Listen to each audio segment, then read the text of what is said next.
Hi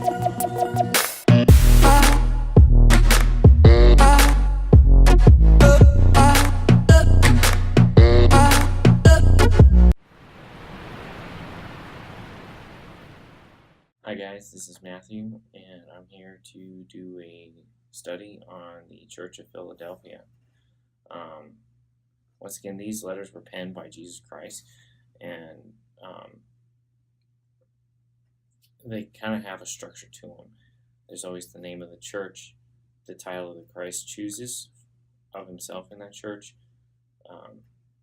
the accommodations, concerns, and exhortation, and then at the end there's always this promise to the overcomer. So without further ado, we'll get right into it. I'll read the chapter or the letter, and then we'll go over it. So Revelation 3:7 through 3:13. And the angel of the church of Philadelphia write these things, saying, He that is holy, he that is true, he that hath the key of David, that openeth, and no man shutteth, and shutteth, and no man openeth.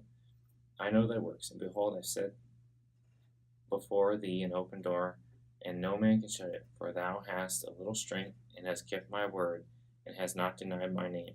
Behold, I will make them of a synagogue of Satan, which they that say that they are Jews, and are not, but do lie. And behold, I will make them come worship before thy feet, and know that I have loved thee.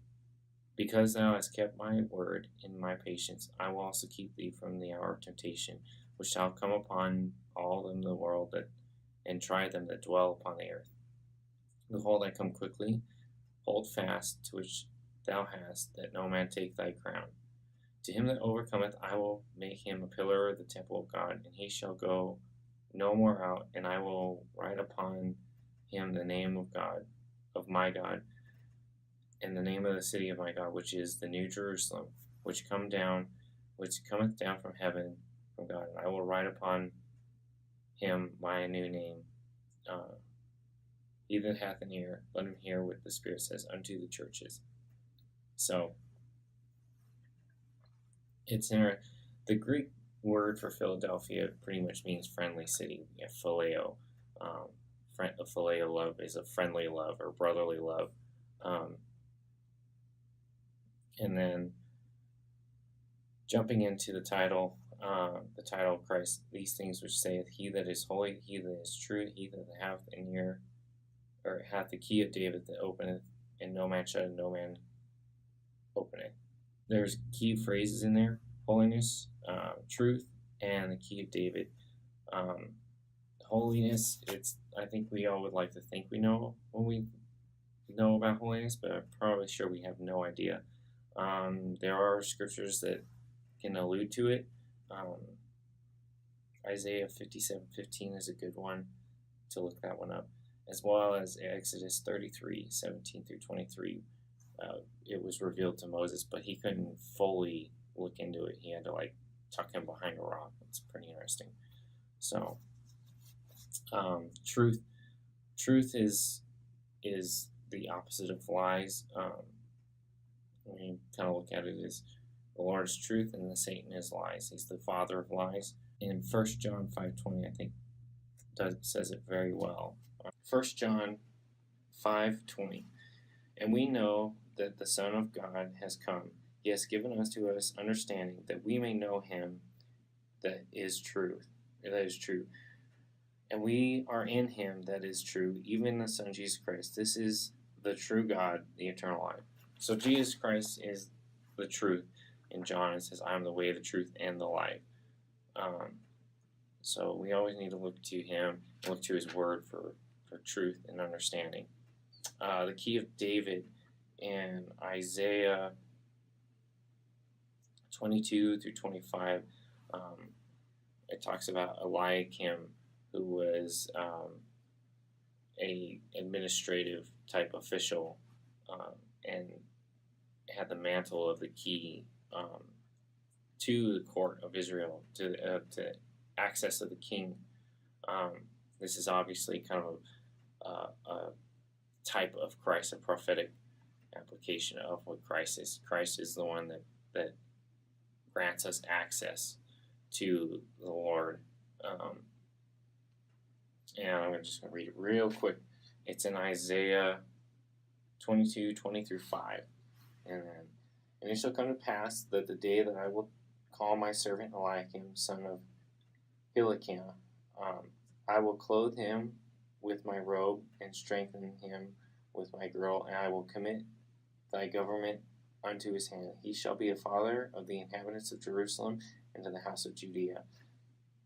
And the key of the house of David will I lay upon his shoulder, and he shall open it, and none shall shut it, and he shall shut it, and none shall open it. And I will fasten him as a nail in a sure place, and he shall go in glorious throne of my father's house, and they shall hang upon him the glory of my father's house, and offspring shall issue all vessels of small quantity, and vessels and cups, and even the vessels of flagons. So this is obviously an allusion to the cross, to the work of Jesus Christ. The keys of the kingdom were kind of first issued to Peter in Matthew 16:18-19, and then further to all the apostles in Matthew 18, verse 18. And then basically the door to the Gentile, the kingdom was opened to the Gentiles in Acts 10, basically.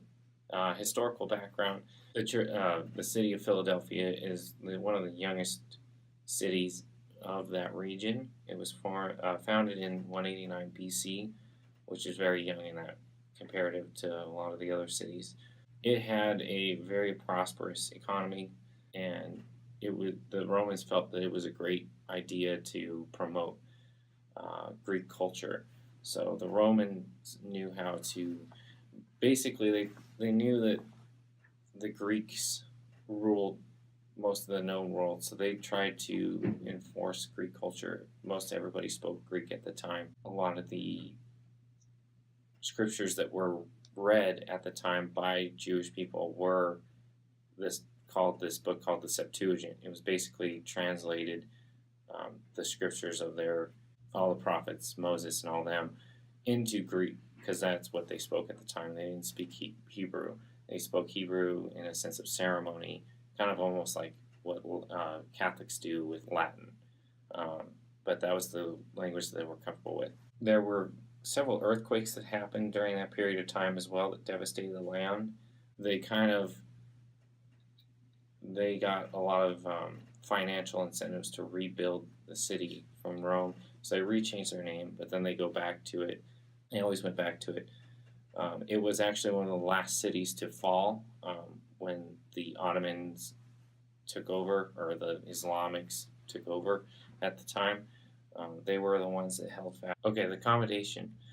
I know thy works, behold, I have set before thee an open door, that no man shutteth, and for thou hast a little strength, and thou hast kept my word, and thou hast not denied my name. Behold, I will take them out of the synagogue of Satan, which say they are Jews and are not, but do lie, and I will make them come worship before thy feet, and know that I have loved thee. This church, I think in the prophetic sense, basically alludes to the missionary church that kind of took place during the earlier American days when we spread the gospel across the world. I guess the West did. There's 1 Corinthians 16:9, 2 Corinthians 2:12, and Colossians 4:3, which pertains to the entrance work in the missions field. Also, there's doors of deliverance. Jesus Christ, that door that delivers us from our sins and provides salvation to us. Also in Genesis, when Noah entered in the door and it shut, it's a door of deliverance. There's also Matthew 25:1-10, which is the door at the wedding feast. Who are the false Jews? This is basically what a lot of churches have taught. It's called the replacement theology, where the Gentile church has basically taken over all the promises that were laid before Israel. You see this a lot with British Israel theology. That's where it's kind of originated from. And they claim that they are actually like the descendants of David, or the line of David. They actually believe that the throne of the palace of England is the throne of David during the dispersion of the Babylonian era. And obviously, God will dispute this. You can refer this to Isaiah 43, 1 through 5. And because thou hast kept my word of patience, I will keep thee from the hour of temptation, which implies that they're going to be, that this group is going to be raptured. It talks about the true church being raptured out. The church of Thyatira had the threat that if they didn't shape up, they would be cast into the great tribulation. And Smyrna, they were for sure going into the tribulation. I talk about David, who's king over Israel, because I think it's important. David is a type of Christ. It's very prophetic, especially the life of David is kind of prophetic to the mission of Christ. He was anointed king from the beginning, but for a time he served as not being king, served under Saul, and then he was exiled later to retake his kingdom. But before then, he took refuge in a cave called Adullam. Basically, he was refused by his people. He gathered 3 classes of people and took around him men of danger and discontented. He transformed them into mighty men. Ultimately, David left the cave to possess his kingdom, meaning like a second return. And then there's also the reference to earth dwellers. The Bible warns us not to be dwellers on this earth. It talks about that in Hebrews a lot and other places. Ultimately, there are 4 types of people you can kind of classify, especially toward the end, or toward the return. There's the bride of Christ, the true believers, the Jewish saints, the 144,000 that are sealed, that go and spread the word and evangelize the world during the tribulation. Then there's the earth dwellers. That's the majority of everybody that's on this planet. And then there's also the tribulation saints, the post-rapture believers who end up being martyred for the Lord. Now let's jump into concerns. There are no concerns, just like Smyrna. And then the exhortation, behold, I come quickly, hold fast that thou hast, that no man take thy crown. It's interesting because the church of Smyrna and Philadelphia both have nothing bad mentioned about them, and they also have crowns mentioned in the letters. Let no man take thy crown is kind of important. So we're supposed to hold on to our inheritance and cling to that. Esau lost his inheritance to Jacob. Rehoboam lost his place to Judah. Saul lost his inheritance to David. Moses also lost his inheritance, and Joshua had to end up taking over, or lost his leadership mantle to Joshua. Hold fast. During the 14th century, the city of Philadelphia was the last standing city, self-governing Christian city that stood against the Turkish Empire. They ultimately fell, but they were the last ones to hold fast. And then conclusion, the promise to the overcomer, I will make them a pillar in the temple of my God, and shall go out no more, and he will write the name of God upon his name.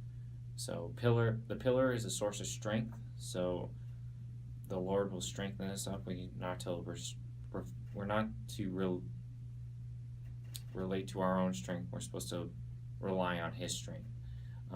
Unlike Sardis, who had many names, they had no name. They really didn't have a name. They just kind of clung to whatever name they could. Philadelphia will inherit the name directly from the Creator. So that's the conclusion. I hope you guys found this insightful, and look forward to the next teaching.